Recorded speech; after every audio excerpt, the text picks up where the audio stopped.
আসসালামু আলাইকুম। অনেকের কমপ্লেইন থাকে যে ঘুম থেকে ওঠার পরে তাদের ঘাড় এরকম লক হয়ে যায়, তারা নাড়াতে পারেন না। এরকম সমস্যা হরহামেশাই ঘটে।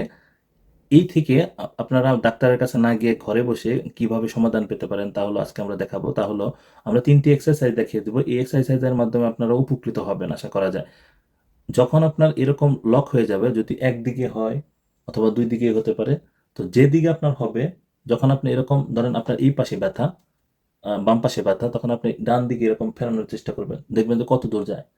তো যতদূর যায় এরকম যখন ফেরাবেন তখন আরেকটা হাত দিয়ে এরকম মানে বাধা দিবেন। বাধা দেওয়ার পরে দেখবেন এই যে একটা মাসল, স্টার্নোক্লেইডোমাস্টাইড মাসল, এই মাসলটা ফুলে উঠবে।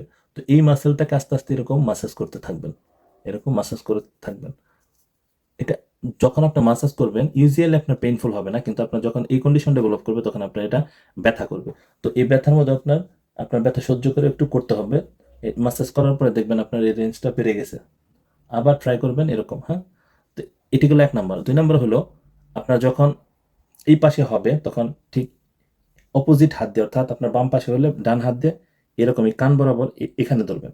তারপরে আস্তে, আস্তে এদিকে জোরে চাপ দিবেন, যতটুক চাপ দেওয়া যায়। এটি ৩০ সেকেন্ড এভাবে ধরে রাখবেন। আবার ছেড়ে দিবেন। এরকম ৫ বার করবেন। এবার আসি আমরা ৩য় যে এক্সারসাইজটা হলো, যদি আপনার এই বাম পাশে হয়, আমি এক পাশে দেখাচ্ছি। আপনার ২ পাশে হলে ২ পাশে করবেন। তো বাম পাশে হলে এরকম ডান হাত নিয়ে এই পাশে এইখানে ধরবেন এরকম ৩ আঙ্গুল দিয়ে। আস্তে, আস্তে, আস্তে, আস্তে এভাবে যত দূর যায়, যত দূর যায় আপনার পেইনফুল একটা রেঞ্জ আসবে। তারপরে আপনি এরকম চাপ দিয়ে আরেকটু যাওয়ার চেষ্টা করবেন। এটা ৩০ সেকেন্ড রাখার পরে ছেড়ে দিবেন। এরকম ৫ থেকে ৭ বার করবেন। এই ৩ টে এক্সারসাইজের মাধ্যমে আপনারা অবশ্যই উপকৃত হবেন। আপনারা যদি ঠিকমতো ট্রাই করতে পারেন অবশ্যই উপকৃত হবেন।